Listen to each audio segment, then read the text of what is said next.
Jadi begini Bang, ketika kita sudah beribadah umroh di Mekah, sudah selesai, lalu kita menuju ke Madinah.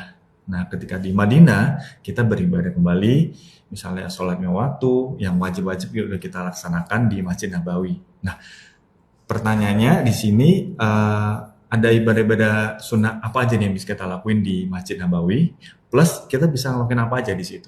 Boleh, baik. Baik, ini dia. Ya, ini dia.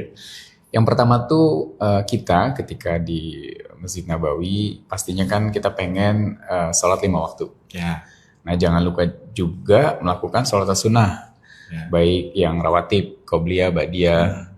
Belum lagi manfaatkan tuh waktu kayak waktu duha, ya kan, sholat suruh, ya kan. Belum lagi kalau setelah sholat fardu tuh ada sholat jenazah.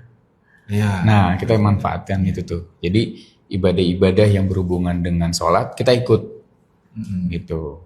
Yang kedua, di sana tuh banyak halakoh-halakoh. Terutama yang paling disukai ataupun yang paling diminati oleh jamaah Ikhwan itu di pintu 19. Iya. Saat ini ada halakohnya Ustadz Ariful Bahri. Ariful Bahri. Dari mulai pada maghrib sampai menjelang isya. Nah, itu di pintu 19 kajian khusus Ikhwan. Itu tiap hari ya? Insya Allah tiap hari. Masya Allah. Insya Allah tiap hari. Dan halakoh-halakoh yang lain bisa kita datang langsung ke halakoh-halakoh itu dengan langsung duduk di sana dan menyapa syekhnya ataupun sahabat-sahabat di sana, atau kita daftar melalui aplikasi. Gitu. Jadi kita misalnya mau belajar tahsin, mau belajar bahasa Arab, nah situ ada halakoh-halakohnya. Nah, kalau yang khusus bahasa Indonesia yang mana? Yang di pintu 19. 19 itu? Ustadz Ariful Bahri untuk kajian tematik sih biasanya.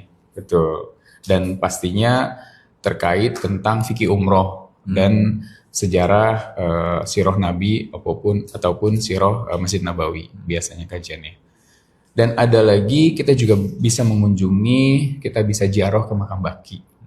Makam di mana para syuhada dikubur di sana. Nah, itu bukannya waktu-waktu tertentu. Biasanya ba'da subuh sama ba'da asar. Nah, dan setelah sholat biasanya kalau memang ada jamaah ataupun ada warga yang wafat, itu ada proses penguburan. Nah, kita bisa lihat proses penguburan di makam baki itu. Berarti orang yang meninggal di Madinah itu udah pasti ke makam baki ya? Belum tentu juga. Oh, belum tentu. Ada yang memang dikaburkan di situ, ada yang Apa ada syaratnya atau gimana itu?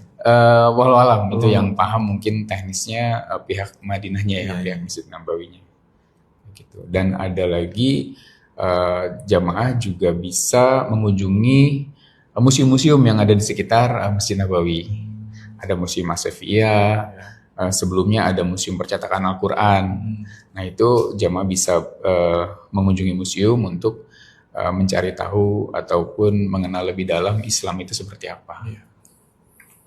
Kurang lebih sih itu, sama mungkin kalau memang mau ziarah sekitar atau Masjid Nabawi, itu ada Masjid Gamamah. Ada Masjid Gamamah, masjid di mana sejarahnya Rasulullah, awan itu turun untuk menaungi Rasulullah ketika beliau berkhutbah. Dan ada Masjid Abu Bakar, serta ada tempat khusus untuk pengambilan air Zam-Zam. Ada tempat khusus. Jadi kita itu bisa bawa jergen ataupun galon. Dalam jumlah banyak berarti? Dalam jumlah banyak, betul boleh. Dan itu free. Kita cuman modal bawa kantongnya aja. Selanjutnya kita bisa mengunjungi Raudhoh. Kita bisa beribadah di sana. Saat ini para jamaah itu bisa daftar via personal melalui aplikasi Nusuk. Dan itu ketika jamaah sudah masuk, itu bisa masuk lagi asalkan masih di posisi di sekitaran Masjid Nabawi. Jadi kita bisa berkali-kali. Apa yang akan kita lakuin? Ya pastinya kita berdoa. Karena Raudhoh itu adalah taman surga antara mimbar Nabi, di antara mimbar dan rumahnya beliau. Gitu. Jadi Masya Allah kalau kita bisa sering mengunjungi Raudhoh tersebut. Gitu. Plus juga mungkin kita bisa menikmati Kuba Safari Night. Kuba Safari Night. Iya, dari pelataran Masjid Nabawi itu kita naik golf car menuju Masjid Kuba. Oh iya, bayar tuh berarti ya? Bayar. Berapa tuh Bang? Kurang lebih pulang pergi 40 real. 40 real. pulang pergi ya. Kalau jalan kaki sekitar berapa jam ya?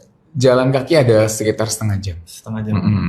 Dan itu boleh dibilang napak tilas perjalanan Rasulullah ketika beliau memang mau sholat di Masjid Kuba. Betul. Dan kegiatan lain ketika jamaah ada di Masjid Kuba, insya Allah bisa mendapatkan pahala seperti pahala umroh ketika kita sholat 2 rakaat di Masjid Kuba.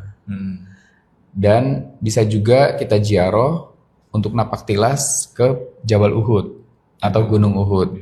Gunung yang dimana pertama gunung itu nanti akan dibawa ke surga oleh Allah.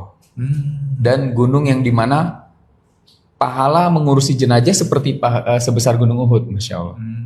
Gitu. Jadi ketika ada di sana perbanyak untuk mengikuti sholat jenazah selepas sholat fardu. Gitu. Dan di Jabal Uhud itu kita bisa napak tilas bagaimana kita ada sejarah yang jadi pelajaran terkait dengan harta rampasan perang, harta gamimah. Gitu. Mungkin kurang lebih itu. Terima kasih atas jawabannya Bang Mahendra. Semoga bermanfaat bagi kita semua. Nah, buat teman-teman semua yang ingin umroh, silakan bersama kami di Mutiara Sunnah. Mutiara Sunnah, amanah Amanah selalu di hati.